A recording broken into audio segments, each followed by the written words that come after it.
Issue 70, Stormbringer magazine. The boys are back in town. The Iron Skull Boys.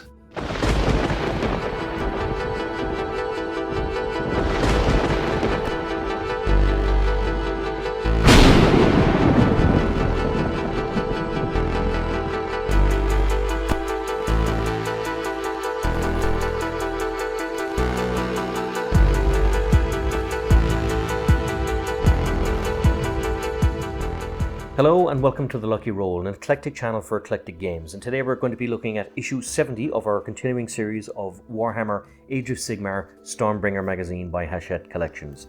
Now this issue comes with 4 Iron Skull Boys, which we have painted and we'll have a look at in a moment, but it also comes with a nice little bit of lore on Nagash, the Great Necromancer.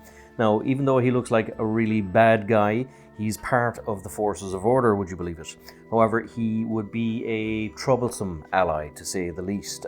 He's a very jealous and spiteful god, and when Sigmar began to rescue the souls of the heroes to use in his Stormcast Eternals, Nagash got very upset with him, and in some cases went to war with him on numerous occasions, trying to get what he believed were his souls back.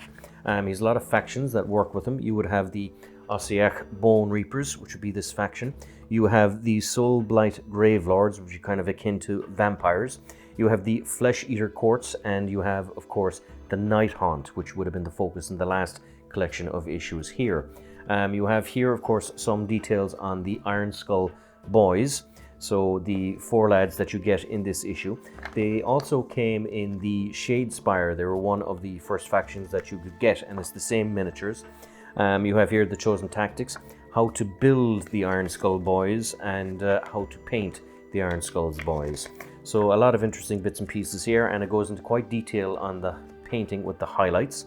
You have here the War Scrolls on the Iron Skull Boys, and the tutorial on the Dead Ard faction ability. You have some more detail here on the Vigilers, which were the bows and arrows lads that you got, and some of the aspects of the Pathfinders. You have some more detail on the Vanquishers, which were the really cool ones you got in a couple of issues ago. And the battle plan is called Flame and Fury Firebrand Pass, in which you use 3 heroes and up to 6 troops from the different factions. And finally, you have just the conclusion here for the actual battle. So an interesting little collection, because these again are the guys that come in the Shadespire game, so they'd be one of the little factions. So this would be the cheaper way to get these minis. Now, they wouldn't come with the cards for the game, but nevertheless, if you just wanted the minis, this would be a great way to get them. Again, I'm not mad about the color scheme. I don't know why the orcs like yellow armor, but they do. So again, I just used Everland Sunset, and I used a kind of a layering of Uriel Yellow to give depth to it.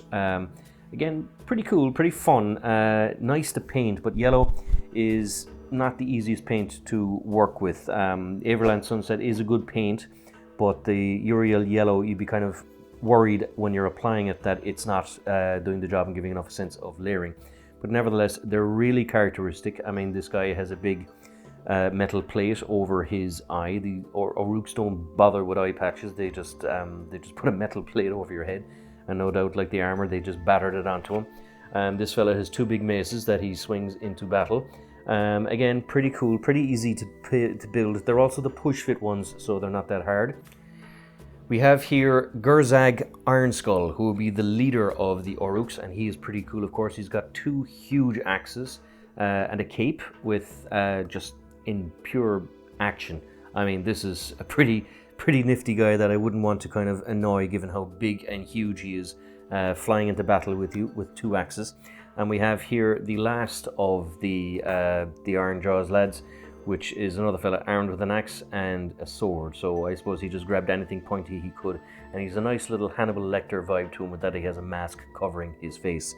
Again, painting them in yellow is the biggest chore, but you know, again, it's your models, your minis, you do what you want with them. So, and there is plenty of schemes for the Iron Jaws that you can kind of alternate the colors to whatever you wish.